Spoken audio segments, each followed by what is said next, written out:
іздеп шыңға шықтым.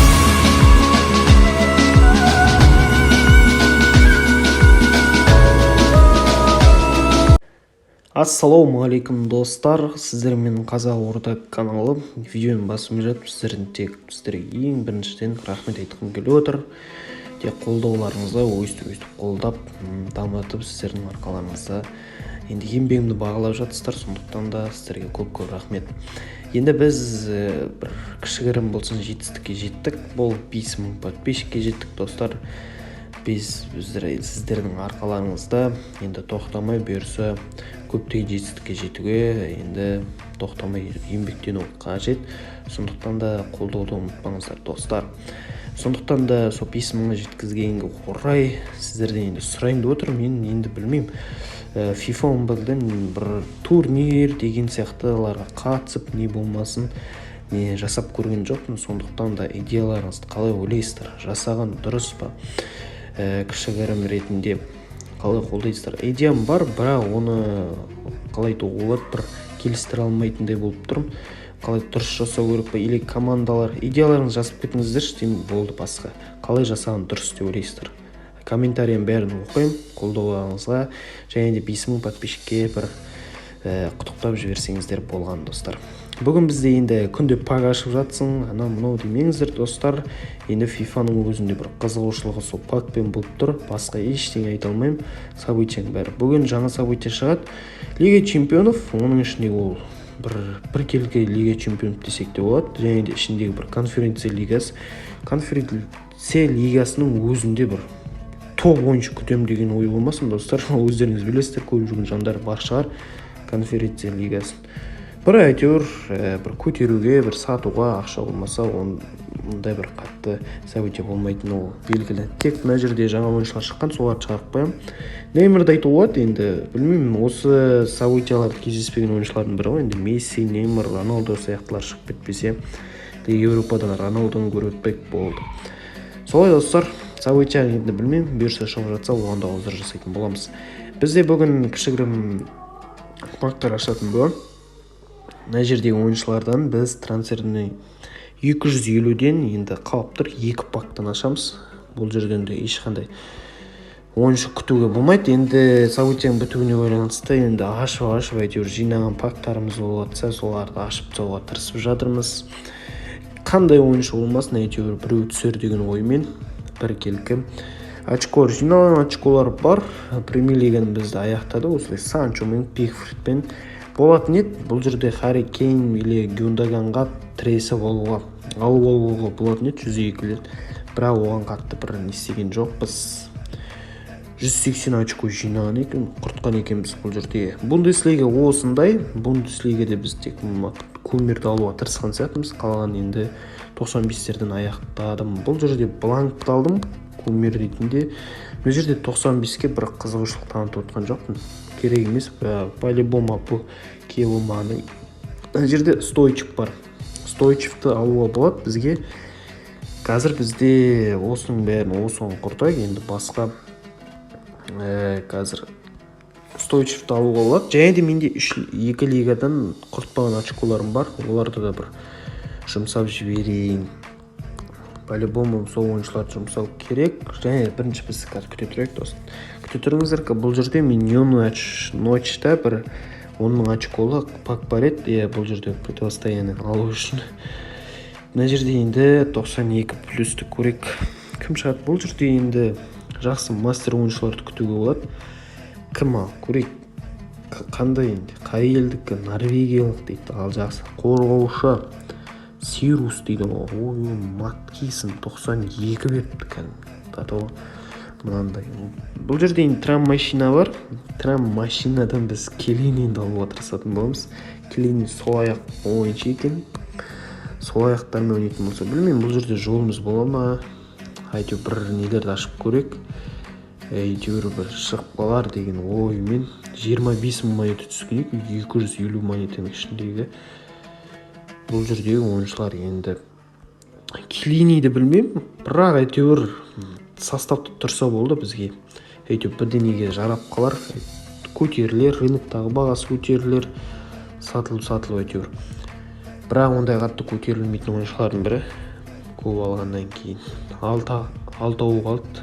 Алтауының ішінде әлі ұстаған жоқпыз. Келенидің өзіне білмеймін, ұстамасам бұл жерде қоя салайын деп тұрмын. Ондай бір қатты тырысып бұл ойыншыны алам деген ойын жоқ. Әйтеуір составта тұрады деген аты болмаса. Мына жерде енді бұны да сатып алуға болады. Әрі кетсе қазіргі уақытта 1 миллион сондай шамасында шығар. Одан артық енді көтерілмейді қазір. Бұл 250 монетаны ұстаған екенбіз. Жақсы. 250-ді ұстағаннан кейін болды ойыншы. Келене шығатын шығарсың. Келене әлі жоқ. Нешеу қалды? 2 қалған екен. Мына жерден бір көрек. Бұл жерде де тым жоқ. Өкінішке орай. Соңғы пактан ештеңе күтпеймін. Тым шықпайтын ол белгілі.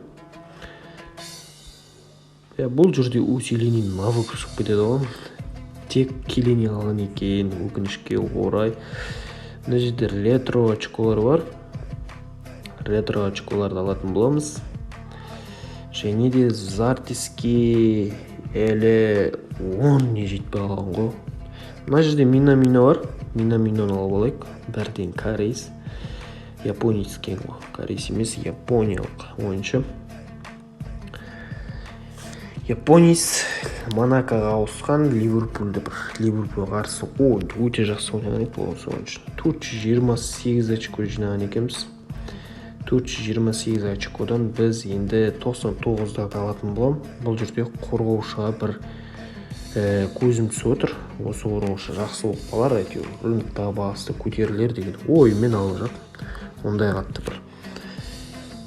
бір жағынан американец жақсы пактар енді 3,5 монета екен. 3,5 миллион.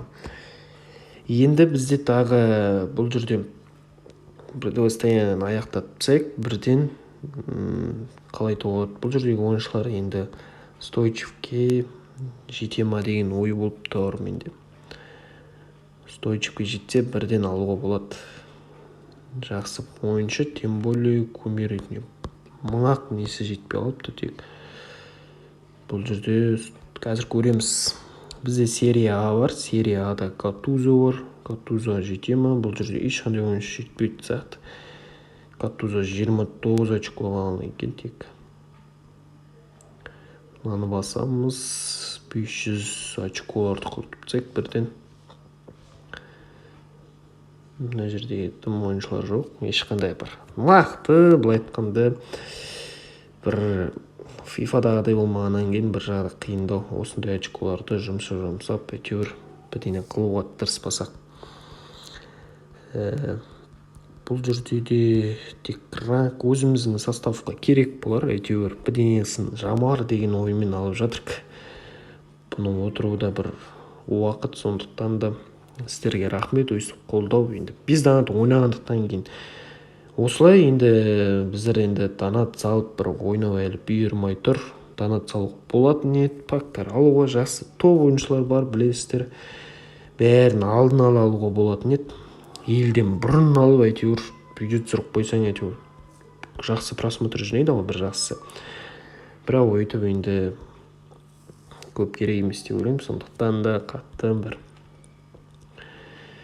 Бұл жерде де 92-ні ұстаттық емес алып жатырмыз. Бұл жерде 92 та екеуін аламыз. Оң жақтағысын, сондықтан да осылай достар, енді түсіністікпен қараңыздар деймін. Бұл жерде 92 каталти дейді. Жақсы. Катузоға 22 мыңға жиналыпты, сондағы бар жоғы. Осы очкода керек, мұнда енді триумфқа ауыстыруға. Бірақ мұндай қатты қазір басындағыдай көп ауыстыра бермейсің ойыншылар. Тем более арзан емес қазір. Қымбат, тем более монетаның бәрін осыларға құртқан едік. 102-лерге бірдеңе шығып қалады ау деген оймен, бірақ өйтіп болмады, өкінішке орай. Ойыншылардан енді ештеңе күтпедім. 102 деген енді ол қазір өзі лига чемпионатының ойыншылары өзі 105-ке кетіп жатыр. Сондықтан да қатты. Бұл жерде Ла Лиганы ала салайық деген ой болып тұр менде достар. Ла Лигадан кімді ойыншыны көмерді ала қойайық. керек болар бізге. Әйтеуір бір жерімізді жамар, болмаса бір событияға керек болар. Ертең әлем чемпионаты бар, ол жерде де көптеген заданиялар болуы мүмкін, сборный сияқты ойыншыларға керек болады бұл ойыншылар. Сондықтан да артық не істемеңіздер, жұмсай бермеңіздер. Сондықтан да Стойчевті алдық, көмер алтын. Осындай көмер 97-нің өзі қазір бізге қатты бір реакция бермейді. Бізде кішкене шамалы қатып жатыр. Сейттің бар жоғы білінбейді деген осы. Міне осылай кішігірім аштым достар. Тек қолдаудан осы 5000 подписчикпен бөлісіп жатқаным осы сіздерге толып осындай 5000 адамға жеткеніміз үшін сіздерге көп рахмет. Тек қолдаудан шаршамаңыздар, алда көптеген контент түсіруге тырысатын боламыз. Ал достар, сіздерге рахмет. Сондықтан да келесі кездескенше сау саламатта болыңыздар достар.